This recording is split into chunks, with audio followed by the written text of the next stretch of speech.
Isambulo sama-21. Ngase ngibona izulu elisha nomhlaba omusha, ngokuba izulu lokuqala nomhlaba wokuqala kudlulile, nolwandle alusekho. Ngabona umuzi ongcwele, iJerusalema elisha, wehla uvela ezulwini kuNkulunkulu, ulungisiwe njengomlobokazi ohlotshiselwe umyeni wakhe. Ngase ngizwa izwi elikhulu livela esihlalweni sobukhosi, lithi, "Bheka, ithabenakele likaNkulunkulu likubantu, uyakuhlala nabo, babe ngabantu bakhe, yena uNkulunkulu abe nabo, azesule izinyembezi zonke emehlweni abo. Ukufa akusayi kuba khona, nokudabuka, nokukhala, nobuhlungu akusayi kuba khona, ngokuba okokuqala kudlulile." Wayesethi ohlezi esihlalweni sobukhosi, "Bheka, ngenza konke kube kusha." Wathi, "Loba, ngokuba lawa mazwi athembekile, aqinisile." Wayesethi kimi, "Sekwenzekile. Ngingu-Alfa no-Omega, ukuqala nokugcina. Owomileyo ngiyakumphuzisa ngesihle emthonjeni wamanzi okuphila. Onqobayo uyakulidla ifa lalezo zinto, futhi ngiyakuba nguNkulunkulu kuye, yena abe yindodana kimi. Kepha amagwala, nabangakholwayo, nabanengekayo, nababulali, nezifebe, nabathakathi, nabakhonza izithombe, nabo bonke abaqamba amanga, isabelo sabo siyakuba sechibini elivutha umlilo nesibabule, okungukufa kwesibili. Inkazimulo yeJerusalema lasezulwini." Kwase kufika enye yezingelosi eziyisikhombisa ezazinezitsha eziyisikhombisa ezigcwele izinhlupho eziyisikhombisa zokugcina, yakhuluma nami, yathi, "Woza lapha, ngikukhombise umlobokazi, umkawundlu."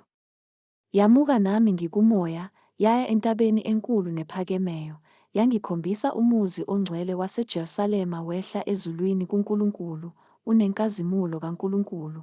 Ukukhanya kwawo kwakunjengetshe elinenani elikhulu sengathi yitshe lejaspi elicwebezelayo, unogange olukhulu noluphakemeyo, unamasango 12, nasemasangweni kukhona izingelosi eziyi-12, kulotshwe kuwo amagama angawezizwe eziyi-12 zabantwana bakwa-Israyeli. Ngasempumalanga kwakukhona amasango amathathu, nangasenyakatho amasango amathathu, nangaseningizimu amasango amathathu, nangasentshonalanga amasango amathathu.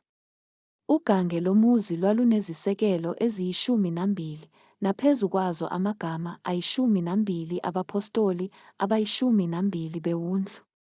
Owayekhuluma nami wayenohlanga lwegolide ukuba alinganise umuzi, namasango awo, nogange lwawo. Umuzi umi unezinhlangothi ezine, nobude bawo bungangobubanzi bawo. Walinganisa umuzi ngohlanga, amastadiyu ayizinkulungwane eziyi-12, ubude nobubanzi nokuphakama kwawo kulingene. Walinganisa ugange lwawo, izingalo eziyi-144, yisilinganiso somuntu esingesengelosi. Nogange lwawo lwakhiwe ngejaspi, nomuzi wawungowegolide elihle, linjengengilazi ecwebezelayo.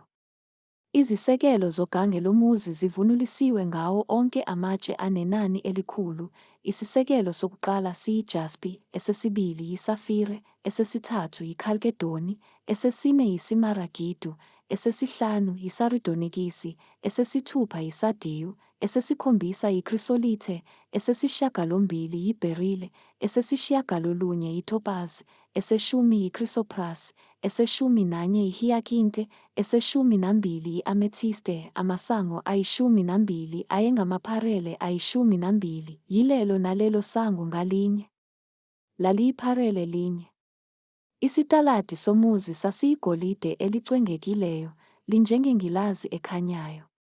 Angibonanga ithempeli kuwo, ngokuba iNkosi uNkulunkulu, uMninimandla onke, iyithempeli lawo kanye newundlu.